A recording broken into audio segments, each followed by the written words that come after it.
برزت خلال الأيام الماضية ظاهرة ما يسمى العقاب الثوري، وهي تقوم على قاعدة يعني العين بالعين والسن ما رأيك بهذا النوع من الثورة؟ تسألني رأيي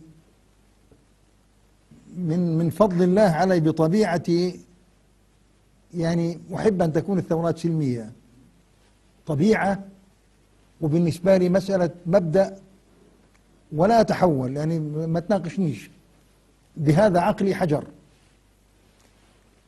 لكن أنا ما أستطيع أن أفتي من بالموقع.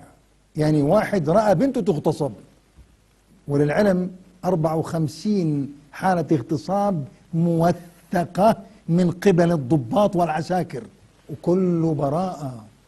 آخرهم قبل أسبوعين زمان يمكن 2 اغتصبوا واحدة وبراءة. مش معقول. يعني من اغتصبت بنته ولا أخته وعرف من الذي اغتصب، أقول له أنا سلمية حيتف علي؟ بسكت. أنا قلت لك مبدئي كشخص عندي اجتهادي الخاص، أنا ضد عسكرة التظاهرات وضد عسكرة الثورات. هذا رأي لي أنا، ولكني لا أنا مفتي ثورات ولا مفتي أحد. أنا بتكلم من راسي، ولا أمثل أحد، ولا أحد يعتد بكلامي أصلا، والحمد لله. وأنا راضي مبسوط آخر رضا والله، لأنه قد يسمعني وأنا غلط أتحمل مسؤوليته. ليه؟ ولكن من فضل الله علي أنه لا يأخذ بكلامي أحد. يا ربي لك الحمد. الحمد لله.